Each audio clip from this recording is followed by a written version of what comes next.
Bismillahirrahmanirrahim.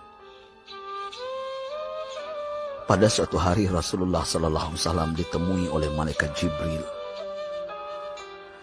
Rasul pun bertanya, "Ada apa wahai Jibril?"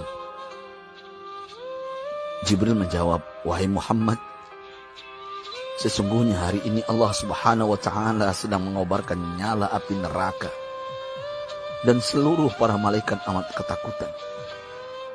Mereka tidak tahu harus bagaimana. Untung aku ingat," kata Jibril, "bahwa engkau Muhammad adalah sumber cinta dan sayang Allah Subhanahu wa Ta'ala kepada alam semesta. Dengan alasan itu aku kesini, bertabaruk mengambil berkah dengan cinta Allah kepada dirimu, ya Rasulullah, ya Muhammad." Rasulullah terdiam beberapa saat, kemudian bertanya lagi, "Wahai Jibril, ceritakan padaku bagaimana neraka itu sesungguhnya." Jibril menjawab, "Wahai Muhammad, neraka itu bagaikan lubang-lubang yang terdiri dari 7 tingkat. Jarak antara satu lubang dengan yang lain ialah perjalanan 70 tahun. Lubang paling bawah adalah lubang yang paling panas."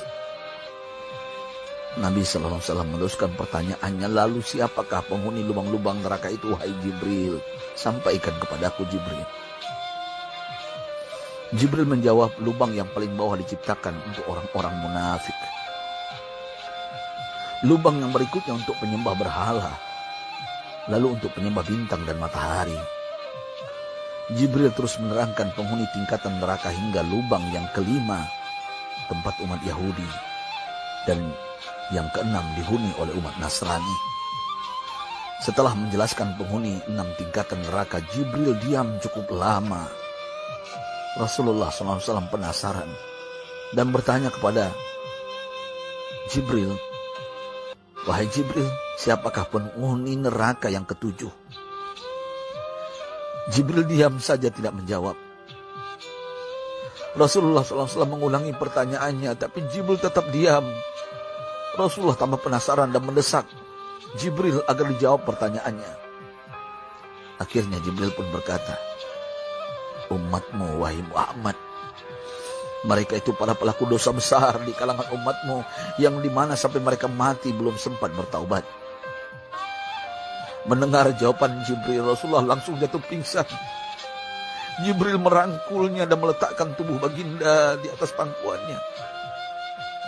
Tak berapa lama Rasulullah SAW sadar dan langsung menangis bersimbah air mata dengan terisak-isak. Rasulullah mempertegas pertanyaannya, "Wahai Jibril, apakah benar ada di antara umatku yang masuk neraka?"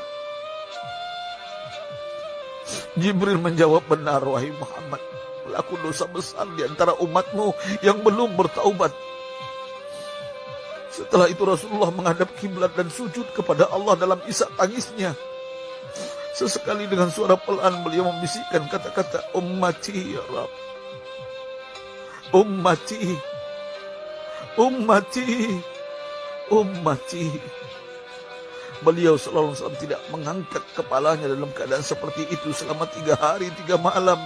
Kecuali setiap Bilal bin Rabah mengumandangkan azan, barulah beliau bangkit untuk menjadi imam. Dan setelah itu kembali sujud lagi.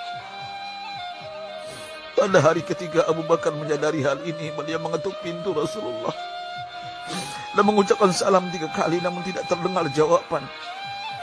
Abu Bakar sedih dan berseru di hadapan pintu Nabi besar Muhammad SAW, "Apakah ada jalan untuk masuk ke rumahmu ya Rasulullah?" Tetap tidak ada jawaban. Di jalan Abu Bakar bertemu sahabat Umar. "Mengapa engkau menangis, wahai Abu Bakar?" kata Umar. Abu Bakar menceritakan keadaan Rasulullah SAW. Maka Umar pun melangkah menuju rumah Rasulullah dan terjadilah hal yang sama. Umar pun pulang dan menangis. Di jalan Umar bertemu sahabat Salman Al-Farisi. Dengan terisak Umar bercerita kepada Salman hingga membuat dia amat sedih, namun tidak berani mengulangi hal yang sama. Salman melangkah menuju rumah Fatimah radhiyallahu anha dan menceritakan hal itu.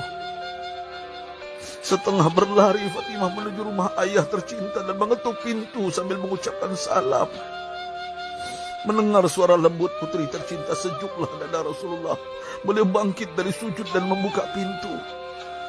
Alangkah terkejutnya Fatimah melihat Rasulullah, ayah tercinta, amat kurus dan pucat. Fatimah memeluknya lalu menangis. Wahai ayah, apa yang terjadi? Mengapa engkau amat sedih seperti ini? Rasulullah kembali menangis dan berkata dengan suara lirih, wahai Fatimah, belahan jiwaku, bagaimana mungkin aku tidak sedih sedangkan Jibril mengatakan akan ada kelak umatku yang akan masuk neraka. Subhanallah, betapa besar cinta Rasulullah kepada kita umatnya. Sahabatku, Rasulullah mencintai kita. Antaman ma'aman ahbabta, engkau akan berkumpul dengan orang yang kau cintai. Mari kita mencintai baginda Nabi besar Muhammad SAW yang mencintai kita, umatnya yang tidak rela kita masuk neraka. Mari kita mencintai beliau dengan berselawat. Sahabatku, sampaikan, Rasul mengajarkan kepada kita, mandalla ala khairin falau mislu ajri fa'ilin. Siapa yang menunjukkan kepada kebaikan, maka dia akan mendapatkan pahala seperti orang yang mengerjakannya.